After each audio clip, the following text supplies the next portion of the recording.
Hello everyone, welcome back for another video. In today's video, we're going to talk about the foot ankle coil. So in this video, I'm going to give you some tips and tricks on how to avoid artifacts and easily positioning it and make it more as comfortable as possible for using it. So without further ado, let's go.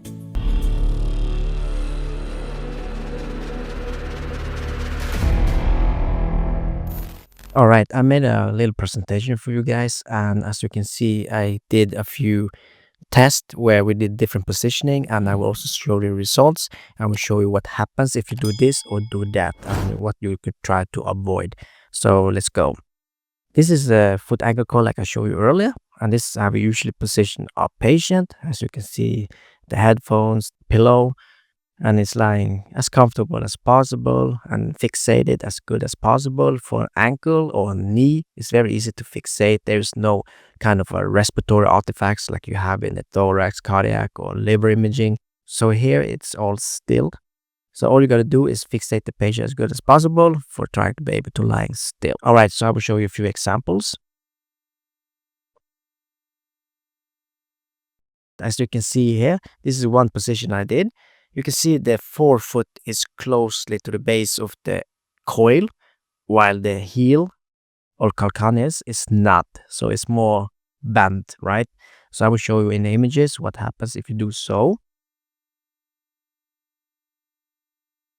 If you do so, you can see that there is not a nice 90 degrees from the leg to the foot. It's a little bit bent, and you will get a kind of a bent foot. So this is something you should try to avoid. Of course, if the patient is in pain, I cannot lie more comfortable like this. I guess it would be okay, but I will show you what you should try to do. This is now a little bit different, as you can see here.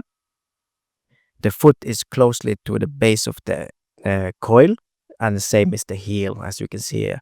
So by doing that, you will be now able to get a more 90 degrees from the leg to the foot ankle. It's much more nicer to see. It's better image results, and you will, yeah, as you can see, it's much better. Let's go here. If you position your foot ankle, try to avoid to have one side closely to the coil and the other side a lot of air, as you can see here, because that could cause trouble. We should try to have the foot in the middle. The same is for knee. If you're doing a knee imaging, you should try to have it in the middle. By doing this, you could get something which is called coil flare. So you get burned on one side. Let me show the results. This is improper positioning, like this one. As you can see here, it's a little bit burned here, a little bit brighter compared to the other side. And with the proper position, where you position in the middle of the coil, you can see there's a little bit different here. It's a little bit difficult to spot, but let me show you a video. This is improper positioning, closely to a coil on one side, and this is more in the middle. So let's play this video. We're doing window leveling, and you can see this area still bright, but with the proper position, you can see whenever you're doing window leveling, it's get dark on both sides perfectly. But on the other side here, you can see you get problem. The one side is darker compared to the other side, as you can see. So it's coil flare right here due to the foot is closely to the coil. This is something we don't want. We want to have homogeneous as possible. So in other words, this is inhomogeneous. This is homogeneous.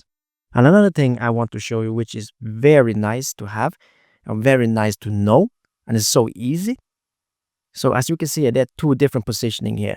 One is that the coil is in the middle of the bore, which you should have, of course, and the other foot is closely to the foot you're going to image, right? And here, the foot you're going to image is slide to the side as far as possible, and the other foot is on the opposite side. So on the low image, the foot is away from each other. On the upper image, the foot is closely to each other, and I will show you what the benefit out of it. So we did a test here with the face oversampling. You have face oversampling or face encoding right and left. So that means that this foot can come into the image. As you can see here, you get foldover because you have 0 face oversampling. In cases like this, you can, for example, add a little bit face oversampling. In this case, 50%. So having 50% here, you can see that you will avoid face oversampling. So what happens when you go from 0 to 50%? What happens here is that you will increase the scan time. You will get more SNR, of course, but more or less increasing the scan time. If you are doing then like in the low row, having the foot separate as possible, you can see here with the 0 phase oversampling, you won't get any foldover. So this is something to keep in mind, because if you want to save scan time and want to scan fast but still have good images, you know you have enough SNR, you can do it like the low row. So for me, I'm usually doing like the low row, placing the foot far away from each other. And one thing to remember is that the other foot you're placing, do not build it up with a lot of pillows. Have it as low as possible, because whenever you are building the other foot a little bit up, you will get foldover. So have it as low as possible.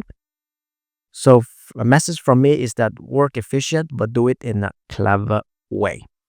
Well, that's it, guys. I hope you find this video valuable.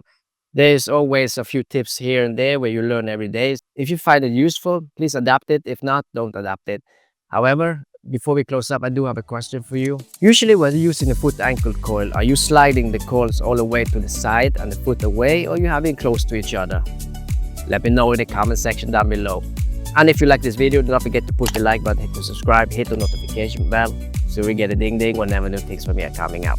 Alright, we'll catch up with you in my next video. Peace out.